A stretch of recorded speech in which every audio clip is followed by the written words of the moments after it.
Welcome to Combat Star, the ultimate hub for combat sport. Ryan Garcia wants to fight Sean O'Malley in UFC. Sean O'Malley recently said he would love to box Gervonta Davis or Ryan Garcia. Now Garcia spoke to Ariel Helwani and said boxing O'Malley would not be enough of a challenge for him, so he prefers to do it inside the octagon. I'll beat his ass in MMA, guaranteed. In MMA? Yeah, I'm a natural. You don't understand. I'm a natural wrestler. I just beat my security that's a wrestler. I beat him. I'm strong, and I got crazy conditioning. So most people in your position would want him to come over to boxing. No, but that's already been done. Yeah. I know I'm going to knock him out in boxing. That's not even fair. What is fair is to test myself in MMA because I know if I put my mind to it and I trained every day and I had Nate helping me, even Alex Pereira, all of them, and I really locked in, he will not beat me. I will come with everything I have, and I would destroy Sean O'Malley.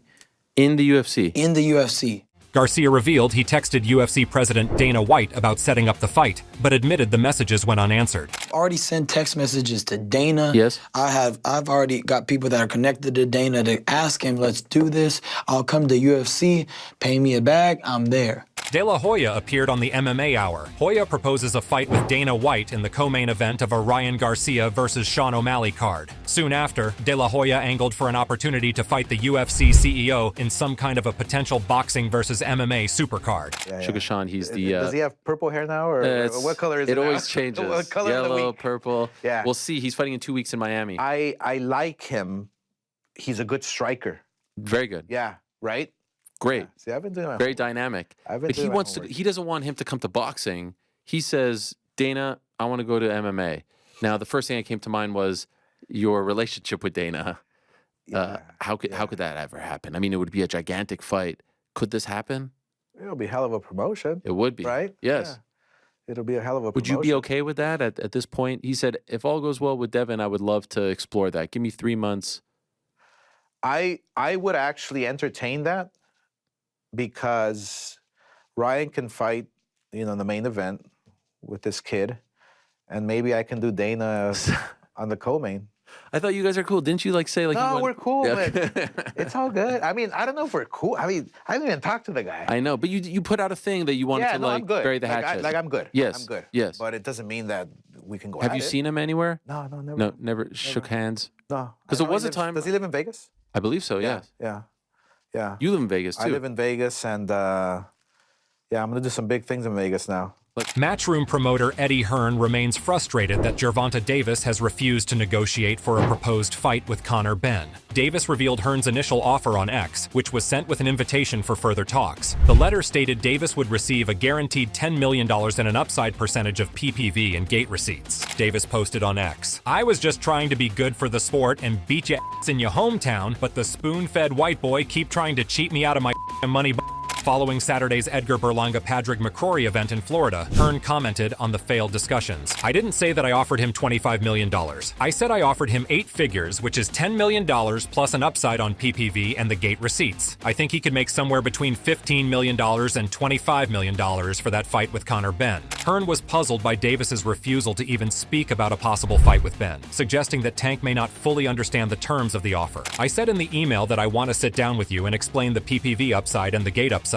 But he doesn't even want to entertain those conversations because he just gets bad advice. Why wouldn't you have a conversation about it? He doesn't even know what an upside on PPV and the gate even are. He really should have a sit down, have a chat, and hear an explanation about what he could make financially." Hearn urged Davis to reconsider, insisting that if a fight with Benn was straightforward, then the Baltimore Star might at least discuss the opportunity. "If he feels a fight against Conor Benn is an easy fight, then he should be having those conversations. You send him an offer, and he puts it up on Twitter. It's baby stuff." Up next, Canelo's homecoming targets Berlanga and Munguia. As the boxing community eagerly anticipates Canelo Alvarez's upcoming match, the mystery surrounding his opponent grows. Terence Crawford, David Benavidez, and Jermell Charlo were originally considered, but the latter appears to have dropped out. The next undisputed super middleweight championship defense by Canelo Alvarez is scheduled for May 6th in Jalisco, Mexico. Canelo, a former 4-division world champion, did not disclose the identity of his opponent, insisting on facing Jermell Charlo in his May 4th bout on Cinco de Mayo weekend weekend with PBC is Canelo Alvarez. On that date, Premier Boxing Champions wants Canelo, the undisputed super middleweight champion, to fight Jaime Munguia because they think it will be a more profitable battle than the one with Jermall. Mexican journalist Fernando Schwartz reports that Canelo will not accept another opponent. Fernando Schwartz wrote on X, "Canelo does not accept another. Canelo threatened Al Haymon and PBC, otherwise Charlo will not fight." This is what Canelo said, and I quote, "Well, if it's not Jermall, there's no fight in May." In an interview, David Benavidez' father and trainer, Jose Benavidez Sr., revealed shocking information. He thinks Canelo Alvarez is trying to talk his kid out of a bout because he is afraid of losing. Boxing, he's a very disciplined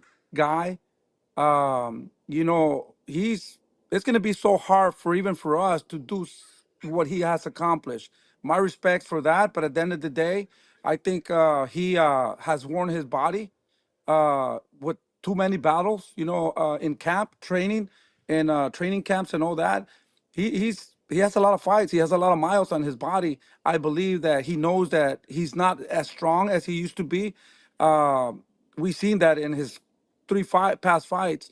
David's young, 27 years old, hungry and bigger and stronger. And I think that he knows that he doesn't have a chance with David. He knows that it's a big chance, a big risk that he can lose, and he doesn't want to go through that. He wants guaranteed fights that he can win. He wants to get little guys to come up to 168 and guarantee a win. Adding another twist to the story, trainer Jose Benavidez Sr. revealed a shocking proposition Canelo made during a recent interview. It appears that Canelo is willing to take on Benavidez, but there's a big catch, a meager $5 million prize. How close did you guys truly get to making that Canelo fight? Like, what were the talks? Were you or Samson directly in his team, or was it like PBC? How close were we, you know, to this fight happening? Well, I'll tell you this: the Canelo's team reached out to our promotion company and promoter, and they called me and they said that Canelo agreed to fight David Benavidez also, but the only way that he could make that fight is by only paying David Benavidez the minimum. And we said, now, hey, what is the minimum? The minimum is $5 million. That's what he wants to pay everybody. That's the minimum. Right now, David gets paid that for fighting other fighters. And right away, we said, yes, let's make it happen. We want the opportunity to fight the best at 168, the king, the face of boxing. I believe that once we fight Canelo, win or lose, we're going to go to another level. You know, we don't lose anything. And that's why we decided to take that fight. And after that, we said, yes, Munguia disappeared and Canelo disappeared. So the negotiations ended there.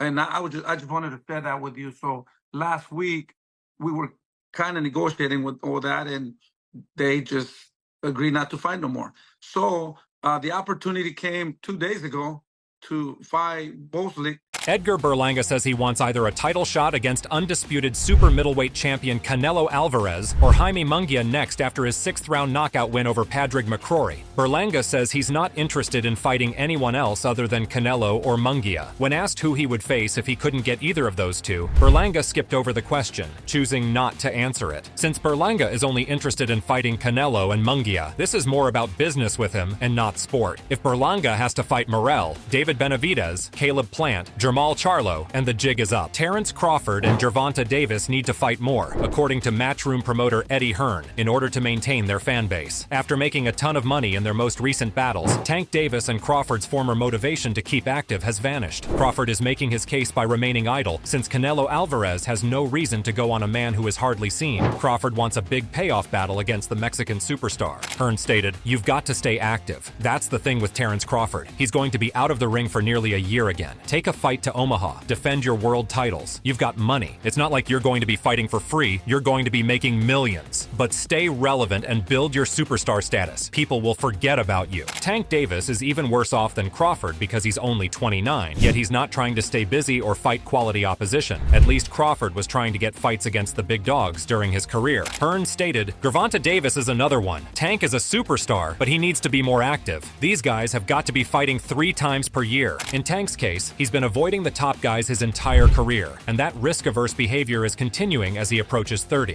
Next up, Mike Tyson announces he will be in Libya. Mike Tyson declares his attendance for the Libyan Benghazi battle. In a video that was uploaded to his Instagram account, Mike Tyson declared that he would be there for the major boxing match that is set for March 1st in Benghazi, Libya. Hey, boxing world. I'm pleased to announce that I will be in Benghazi, Libya, attending their big boxing event. It's going to be so cool. It'll be March the 1st, and it's going to be broadcast all over the world on Fight Nation with a lineup of great fighters. And I'm looking forward to meeting Benghazi boxing fans. Thank you.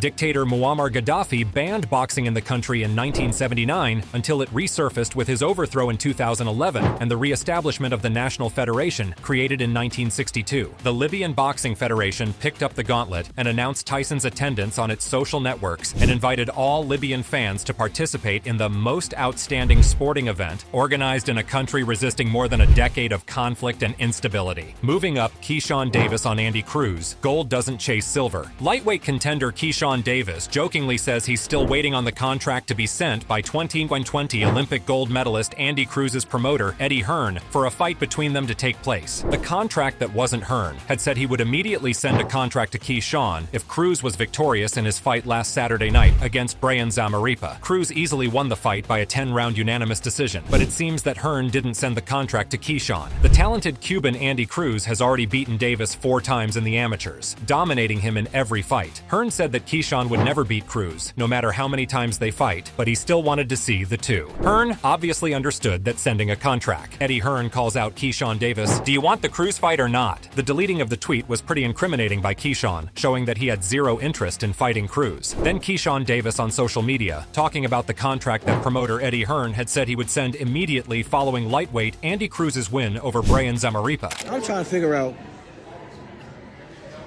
number one, I'm still waiting on this contract. I'm going to put that out there. I'm still waiting on the contract. I'm trying to figure out how in the hell the gold medalist is chasing after the silver medalist. Make it make sense. How is the gold...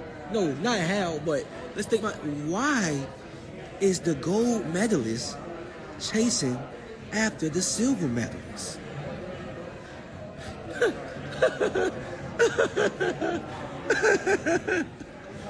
What is going on here? Tell me why. Why?